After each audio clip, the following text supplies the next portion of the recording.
নমস্কার বন্ধুরা, প্রিয়াঙ্কা রান্নাবান্নায় আপনাদের সবাইকে স্বাগত। বাজারে এখন প্রচুর আমড়া উঠেছে। আপনাদের সামনে আজকে আমি নিয়ে এসেছি টক মিষ্টি ঝাল আমড়ার আচার। খাবার থালায় যদি এই একটু আমড়ার আচার থাকে তাহলে এক থালা ভাত নিমিষেই খাওয়া হয়ে যায়। বন্ধুরা, আপনাদের কাছে আমার অনুরোধ, ভিডিওতে একটি লাইক দিয়ে চ্যানেলটা অবশ্যই সাবস্ক্রাইব করবেন। তাহলে আসুন বন্ধুরা, দেখে নিই এই আমড়ার আচার কিভাবে বানাবো। দেখুন বন্ধুরা, আমি এখানে 1 কেজি এরকম সাইজে আমড়া নিয়েছি। এখন আমি আমড়াগুলোর খোসাগুলো ছাড়িয়ে নেব। দেখুন, এখানে সব আমড়ার খোসা ছাড়িয়ে পরিষ্কার করে নিয়েছি, ভালো করে খোসা ছাড়িয়ে নিয়েছি। এখানে 1 কেজি আমড়া আছে। এখন এই আমড়াগুলোকে জল দিয়ে ভালো করে ধুয়ে নেব। জলের মধ্যে দিয়ে দেব আমড়াগুলো, দিয়ে ভালো করে কষলে ভালো করে এভাবে ধুয়ে নেব। আমড়াগুলো আমি ভালো করে ধুয়ে নিয়েছি। এখন জল থেকে ছেঁকে একটা প্লেটে তুলে নেব। দেখুন, আমড়াগুলো তুলে নিয়েছি একটা প্লেটে। তো একটা কিচেন তোয়ালে দিয়ে ভালো করে আমড়ার গায়ে যে জলটা থাকে সেটা মুছে নেব। এভাবে ভালো করে চেপে জলটা মুছে নেব। আপনারা চাইলে পাকা হাওয়ায় 1-2 ঘন্টা রেখে ভালো করে শুকনো করে নিতে পারেন। এখানে আমি সবগুলো আমড়া ভালো করে শুকনো করে নিয়েছি। দিয়ে দেবো 1 চামচ লবণ, দিয়ে দেবো 1 চামচ হলুদের গুঁড়ো, দিয়ে দেব 1 চামচ কাশ্মীরি লাল লঙ্কার গুঁড়ো, দিয়ে ভালো করে মিশিয়ে নেব আমড়ার সাথে। দেখুন, এখানে আমি সবগুলো আমড়া ভালো করে মিশিয়ে নিয়েছি।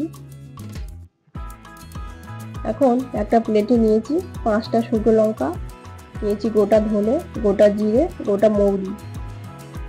এখন গ্যাসে একটা ফ্রাই প্যান বসিয়ে দিয়েছি।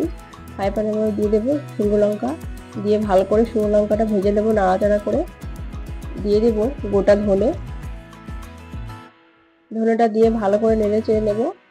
দিয়ে দেবো গোটা জিরে, মৌরি, সবগুলো মশলা ভালো করে ভেজে নেব। দেখুন, এখানে মশলা ভাজা হয়ে গেছে। আমি একটা প্লেটে ঢেলে নেব। মশলাটা আমি গুঁড়ো করে নেব।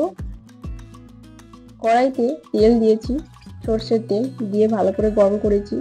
গরম করে এখানে দিচ্ছি 5 ফোড়ন 1 চামচ, দিয়ে ভালো করে 5 ফোড়নটা তেলের সাথে মিশিয়ে নেব এইভাবে। এখন এখানে দিয়ে দেব মশলা মাখানো আমড়াগুলো দিয়ে ভালো করে এভাবে তেলের মধ্যে কষিয়ে নেব। ভালো করে নেড়ে চেড়ে কষিয়ে নেব। দিয়ে দেবো 1 চামচ বিট লবণ, দিয়ে ভালো করে মিশিয়ে নেব। এখানে আমি আখের গুড় নিয়েছি। এখানে 500 আখের গুড় আছে। আপনারা চাইলে চিনি দিয়েও করতে পারেন। আমি 1 কেজি আমড়ার জন্য 500 আখের গুড় ব্যবহার করছি। আখের গুড়টা আমি দিয়ে ভালো করে আমড়ার সাথে মিশিয়ে নেব এইভাবে। দেখুন, আখের গুড়টা কত সুন্দর গলে গেছে। এখানে সম্পূর্ণ আখের গুড় খুব সুন্দরভাবে গলে গেছে। আমড়াটা ওই আখের গুড়ের মধ্যে ফুটতে ভালো করে সিদ্ধ হয়ে যাবে। দেখুন, আমড়াটা খুব ভালোভাবে ফুটতে শুরু করে দিয়েছে। এখানে দিয়ে দেবো ভাজা মশলা, যেটা আমি গুঁড়ো করে রেখেছিলাম।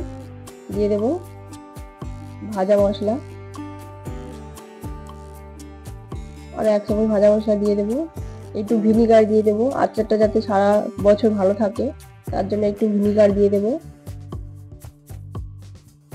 দেখুন, আচারটা আমার খুব সুন্দরভাবে তৈরি হয়ে গেছে। আমড়াগুলো ভালো করে সিদ্ধ হয়ে গেছে। এই দেখুন, আমড়াটা খুব ভালো করে সিদ্ধ হয়ে গেছে। এখন আমি আচারটা একটা প্লেটের মধ্যে নামিয়ে নেব। দেখুন বন্ধুরা, তৈরি হয়ে গেল আমার টক মিষ্টি ঝাল আমড়া আচার।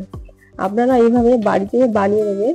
রেসিপিটা কেমন লাগলো কমেন্ট করে আমাকে জানাবেন। আমার চ্যানেলে নতুন বন্ধু হলে চ্যানেলটা অবশ্যই সাবস্ক্রাইব করবেন, পাশে থাকা বেল আইকনটি ক্লিক করবেন। আচারটা আমি পুরোপুরি ঠান্ডা করে নিয়েছি। এখানে একটা কাঁচের বয়াম নিয়েছি।